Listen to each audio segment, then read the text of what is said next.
Every teenager dreams of having two things in life: a dream job and a dream girl.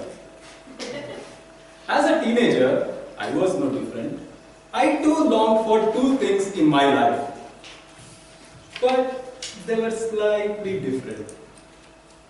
One was to have a pet dog, and the other was to have a mother willing to let me have one. For those of you who have a dog at home, my story would be very close to your heart.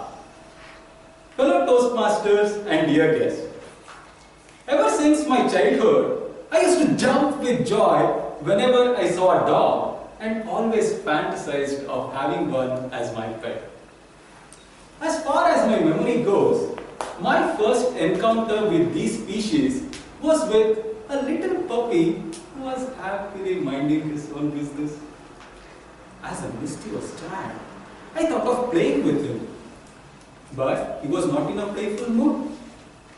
However, I was also not the one to give up easily. I did not allow him to nap and kept on pestering him with my mischief. After some time, my mom started scolding me for being bitten by that puppy. How did the puppy bite me? Let me explain. As I was playing with the ball, I threw the ball at the puppy. As the puppy was already irritated by my notorious behavior, it decided to chew up the ball and put an end to my happiness. The superhero inside me was awakened, and I decided to put up a brave act of retrieving my ball. In the process, I fell for its trap and was left defenseless. The puppy sensed the opportunity and pounced on me like a hungry lion, preying on a hapless deer. And that's how I got my first hate bite. My next major encounter with these canines took place very soon when I was in my 3rd grade. I was at my aunt's place for a casual visit, where one of my aunt's neighbor had brought his dog. It was a love at first sight. I fell in love with the dog and wanted to give him a tight hug.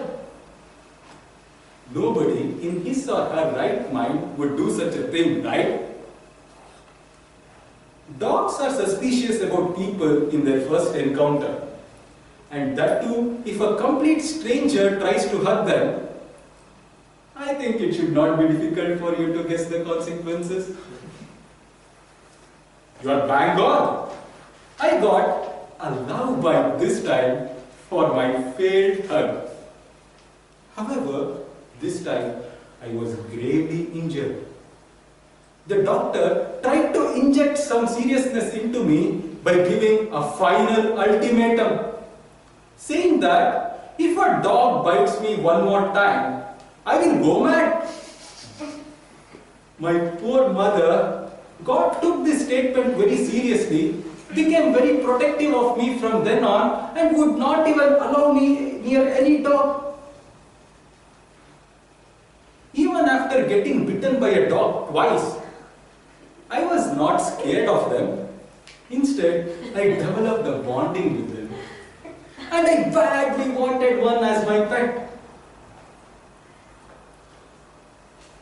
My mom, brainwashed by the doctor's advice, feared that I would really go mad and somehow managed to convince me to settle for an aquarium instead. But very soon, she had to regret her decision when my room got converted into a mini aqua world with 4 huge aquariums. Even then, my love for the man's best friend did not disappear. It became more intense day by day. Every now and then, I used to sneak in a puppy to my home. My grandmother was a kind-hearted, loving and caring woman. But when it came to dogs, she was no less than a monster. She used to literally throw me out of the house and would ask me either to leave the puppy or to stay along with it outside. Being a helpless kid, I did not have any other option than to leave the puppy. Finally, in August 2009, I started my bachelor's, and as my college was nearby, I used to commute by a bicycle. Every day, I used to see this homeless puppy, which looked like an angel in a dog's disguise. It used to look me with its big teddy bear-like eyes. It was a love at first sight for the second time. I decided that no matter what happens, I am taking this puppy to my home. Soon after making up my mind, one Sunday, I, along with my friend's gang, inspired by a movie kidnap scene, landed at the spot with a plan in place. The plan was that we would wait for the mom dog to wander off, and in her absence, we would dog nap the puppy and leave.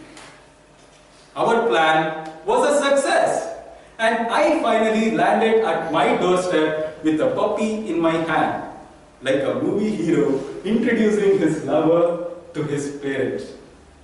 Though my parents were surprised, shocked, and put up some stiff resistance, they had to give in, and finally, Chintu was home.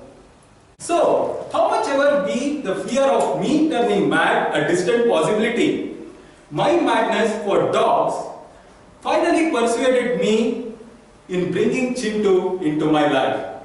Similarly, in life, we will face failures more often than success.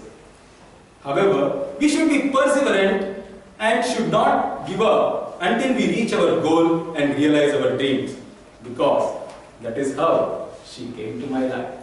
Thank you.